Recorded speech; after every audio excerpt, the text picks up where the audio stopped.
Hello everyone, how are you all students. आज की video बहुत ही इन्फॉर्मेटिव होने वाला है और बहुत ही इंटरेस्टिंग होने वाला है क्योंकि हम एक इंटरेस्टिंग टॉपिक के ऊपर ये वीडियो में बात करेंगे।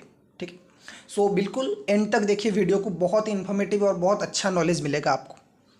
आपको पता होगा कि हाल ही में एक फेमस इंडियन क्रिकेटर की शादी हुआ है एक बॉलीवुड एक्टर से।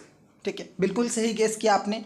केएल राहुल और अक्षय सेठी की जो शादी कंप्लीट हुआ है, इसी के बारे में हम बात कर रहे हैं। ठीक है, केएल राहुल एक फेमस इंडियन क्रिकेटर है और अक्षय सेठी एक बॉलीवुड एक्टर है। एक दो फिल्म में, चाहे वो फ्लॉप ही हो, एक दो फिल्म में उन्होंने काम किया है और सुनील शेट्टी की बेटी है। ठीक है, सो इनकी शादी अभी अभी कंप्लीट हुआ है। तो सर हम क्यों बात कर रहे हैं उनकी शादी के बारे में? ये अब एजुकेशन चैनल नहीं रह के कुछ नॉर्मली बॉलीवुड वाला चैनल हो गया क्या? नहीं नहीं, बिल्कुल हम एजुकेशन के बारे में इसमें बात करेंगे। हम स्टडी रिलेटेड बात करेंगे इस वीडियो में। ठीक है, उनकी शादी से हमें कोई मतलब नहीं था जब तक हमें ये पता नहीं चला कि उनकी शादी में उन्हें भर भर के गिफ्ट्स मिला है। ठीक है सर, कितना अमाउंट का गिफ्ट्स मिला है? 1-2 लाख का मिला होगा? नहीं नहीं, बहुत बड़ा अमाउंट का गिफ्ट है। गिफ्ट है 80 करोड़ की। केएल राहुल और अक्षय शेट्टी की शादी में उन्हें टोटल 80 करोड़ की गिफ्ट मिला है। और जहाँ पे बहुत ज़्यादा पैसा आता है, हम बात करते हैं उसके टैक्सेशन के बारे में। ठीक है, सो आज की वीडियो में भी हम वही बात करेंगे कि इन लोगों को जो गिफ्ट्स मिला है उसकी टैक्सेशन क्या होगा। पहले बात करते हैं, ये जो 80 करोड़ की गिफ्ट मिला है उसमें किसका कितना कंट्रीब्यूशन है, मतलब कितना पैसा किसी ने दान में दिया है। ठीक है, तो सबसे पहला नंबर यहाँ पे आता है सुनील शेट्टी का। और सुनील शेट्टी ने अपनी बेटी और दामाद को कितना दिया है? 50 करोड़ की एक प्रॉपर्टी दिया है, और जो मुंबई में है। सेकेंड नंबर पे सबसे ज़्यादा वैल्यूएबल, मोस्ट वैल्यूएबल गिफ्ट किसने दिया है? सेकेंड नंबर पे नाम आता है केएल राहुल का परम मित्र और इंडिया की फेमस क्रिकेटर विराट कोहली का। विराट कोहली ने अपनी फ्रेंड को एक BMW का कार गिफ्ट किया है जो कि ऑलमोस्ट 2.15 करोड़ का है। ओके, फिर तीसरे नंबर पे आता है सुनील शेट्टी के दोस्त अनिल कपूर का, जिसने अपनी दोस्त की बेटी को क्या किया है? एक ब्रेसलेट गिफ्ट किया है जो कि जिसकी वैल्यू 1.5 करोड़ है। 1.5 करोड़ का एक ब्रेसलेट दिया है। ठीक है, फिर आता है एक और फेमस इंडियन क्रिकेटर जिन्होंने एक निंजा का बाइक गिफ्ट किया है। कावासाकी निंजा जो होता है, 80 लाख की एक बाइक गिफ्ट किया है केएल राहुल को, MS धोनी ने। ठीक है, फिर और बहुत सारे लोग हैं, रोहित शर्मा और भी जो इंडियन प्लेयर है उन्होंने दिया है, लेकिन इन लोगों ने बेसिकली बहुत हेवी अमाउंट का गिफ्ट दिया है। ठीक है, और कुल मिला के जो टोटल गिफ्ट इन लोगों को मिला है वो है 80 करोड़ का। अब क्वेश्चन ये आता है कि सर क्या इन लोगों को टैक्स देना है? यहाँ पे क्या इन लोगों की टैक्स लाइबिलिटी है, वो हमें जानना है। क्लियर? सो अगर हम गिफ्ट की बात करें, गिफ्ट प्रोविजन की बात करें, तो इनकम टैक्स में गिफ्ट की क्या रूल्स है? क्या सर गिफ्ट्स टैक्सेबल होते हैं? तो आंसर है बिल्कुल। अगर आपको कोई भी गिफ्ट मिलता है तो वो टैक्सेबल है, लेकिन उसकी कुछ प्रोविजंस है। ओके, सो सर गिफ्ट कौन सी हेड में टैक्सेबल होता है? ये आपको बताना है क्योंकि हमारा 5 हेड है, हमारे पास 5 हेड है। वो है इनकम फ्रॉम सैलरी। अगर आप जॉब करते हो तो उसमें जो इनकम आता है वो सैलरी में टैक्सेबल होता है। अगर आपकी हाउस प्रॉपर्टी का इनकम है, हाउस प्रॉपर्टी, घर घर आपके पास हाउस प्रॉपर्टी और आप उसको रेंट में देके इनकम कर रहे हो, तो आपका वो इनकम हाउस प्रॉपर्टी हेड में टैक्सेबल होगा। अगर आपका बिजनेस है तो वो PGBP में टैक्सेबल होगा। अगर आपका कोई कैपिटल एसेट आप सेल कर रहे हो और उसमें से कुछ इनकम आ रहा है तो वो कैपिटल गेन में टैक्सेबल होगा। इसको छोड़ के अगर कोई भी इनकम आ रहा है तो वो क्या होगा? एक हेड में टैक्सेबल होगा, जो है income from other sources. Okay, so ये जो गिफ्ट वाला केस है वो भी यही है कि गिफ्ट जो है वो भी टैक्सेबल कौन सी हेड में होगा? इनकम फ्रॉम अदर सोर्सेस में टैक्सेबल होगा। ओके, अब इनकम टैक्स का जो IFS का एक सेक्शन है वो है सेक्शन 56 सबसेक्शन 2X। ये बोलता है कि गिफ्ट का टैक्सेशन। ठीक है, और वो गिफ्ट का क्या टैक्सेशन है? गिफ्ट के लिए रूल्स बहुत ही सिंपल है। गिफ्ट हमें नॉर्मली 3 तरीके से मिलता है। एक तो है कैश गिफ्ट, एक है कोई मूवेबल प्रॉपर्टी वगैरह हमें काइंड में मिल गया गिफ्ट, और लास्ट है इमूवेबल प्रॉपर्टी का गिफ्ट। ठीक है, सो कैश गिफ्ट के लिए इन लोगों का क्या रूल है कि एक इंडिविजुअल पर्सन अगर एक साल में 50,000 से ज़्यादा गिफ्ट रिसीव करता है इन कैश, तब जाके वो टैक्सेबल है। मतलब एक नॉर्मल ह्यूमन बींग अगर 50,000 से कम सालाना टोटल गिफ्ट 50,000 से कम रिसीव करता है इन कैश, तो उसके ऊपर कोई टैक्स नहीं लगेगा। लेकिन अगर वो कैश गिफ्ट्स 50,000 से ज़्यादा है तो पूरा होल अमाउंट टैक्सेबल है। यानी कि अगर किसी इंसान ने 45,000 रिसीव किया तो कोई टैक्स नहीं, लेकिन अगर वही इंसान 55,000 रिसीव करेगा तो उसके ऊपर टोटल 55,000 के ऊपर टोटल टैक्स लगेगा। ठीक है। सिमिलरली अगर मूवेबल प्रॉपर्टी की हमें बात करें, मूवेबल प्रॉपर्टी में कुछ भी आ सकता है, चाहे वो बाइक हो, कार हो, कुछ ज्वेलरी वगैरह हो, कुछ भी हो सकता है।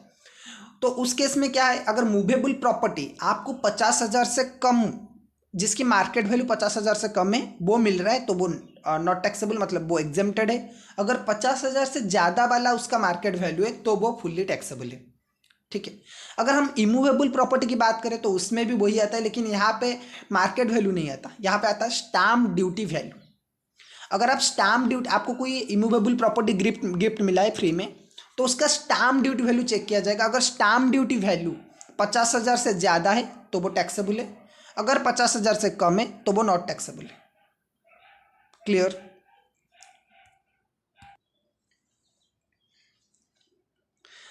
सर इसी हिसाब से तो जो भी गिफ्ट्स मिला है वो तो डेफिनेटली 50,000 से ज़्यादा है, प्रॉपर्टी की वैल्यू सिर्फ 50 करोड़ है। और जो बाइक्स वगैरह है, इमूवेबल प्रॉपर्टी, कैश वगैरह, किसी ने तो 5,000 6,000 ऐसे कैश नहीं दिया होगा ना। केएल राहुल और ये जो अथ्या सेठी है, इनकी मैरिज में तो सारे वीआईपीज और जो फेमस प्लेयर है जिनके पास करोड़ों रुपए वो गए होंगे। तो ये लोग तो हमारी तरह चिल्लर नहीं है कि 10 रुपया, 100 रुपया, 50 रुपये ऐसे ही दे दिया गिफ्ट अपने दोस्तों को। इन्होंने तो बहुत हैवी हैवी अमाउंट गिफ्ट किया है। तो सर क्या केएल राहुल को यहाँ पे टैक्स देना है? तो यहाँ पे और एक सेक्शन, वही जो सेक्शन है, section 56 sub section 2X of the income tax, वो क्या बोलता है कि कुछ चीज़ों में गिफ्ट टैक्सेबल नहीं है। ठीक है। कुछ चीज़ों में गिफ्ट गिफ्ट जो है वो बिल्कुल भी टैक्सेबल नहीं है। क्या क्या चीज़ें है सर वो? पहले तो अगर आपने कोई रिलेटिव से गिफ्ट लिया है, ठीक है, तो वो टैक्सेबल नहीं है। ठीक है। अपने पेरेंट्स से, अपनी फैमिली से अगर आपको कुछ गिफ्ट मिला है वो बिल्कुल एग्जेम्प्टेड है। वो जितना भी अमाउंट का मिला, कोई भी कुछ भी टैक्स नहीं लगेगा। ठीक है। दूसरा नंबर पे आता है कि अगर in the occasion of marriage आपको कुछ गिफ्ट वगैरह मिला है तो वो भी पूरा फुल्ली एग्जेम्प्टेड है। और एक बहुत ही लंबा लिस्ट है, आपको जानने की जरूरत नहीं।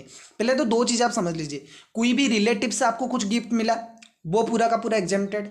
और in the occasion of marriage, अगर आपकी मैरिज हो रहा है और मैरिज के ओकेजन में आपको कुछ भी गिफ्ट मिला है तो वो फुल्ली एग्जेम्प्टेड है खुद की मैरिज में। ठीक है। तो यहाँ पे केएल राहुल और अथ्या सेठी को जो जो भी गिफ्ट मिले, चाहे वो कितने भी वैल्यू के हो, वो पूरा का पूरा एग्जेम्प्टेड है from income tax point of view. Okay. Sir क्या ये जो सुनील शेट्टी ने अपनी बेटी को 50 करोड़ का, सर सुनील शेट्टी ने अपनी बेटी को जो 50 करोड़ का फ्लैट दिया है, क्या है उसकी टैक्स कौन देगा फिर? क्या सुनील शेट्टी को इनकम टैक्स देना है? Answer is no. ठीक है। सुनील शेट्टी को क्यों देना है? उन्होंने तो गिफ्ट कर लिया है बिना कंसिडरेशन में, कुछ भी कंसिडरेशन में उन्होंने 50 करोड़ का जो ये था वो गिफ्ट कर लिया है, तो उन्हें भी टैक्स नहीं देना है, केएल राहुल को भी टैक्स नहीं देना है। तो 50 करोड़ इन लोगों ने प्लानिंग कर लिया।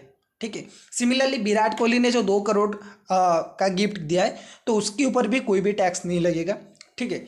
विराट कोहली की भी इसके ऊपर कुछ टैक्स नहीं देना है और केएल राहुल को भी नहीं देना है। जो जो भी गिफ्ट्स मिला है उसके ऊपर कुछ भी टैक्स नहीं देना है, क्योंकि केएल राहुल को वो सब अपनी मैरिज के डेट में मिला है, on the occasion of marriage मिला है, तो वो पूरा का पूरा एग्जेम्प्टेड है from income tax point of view. ठीक है। सो ये एक अच्छा चीज़ है।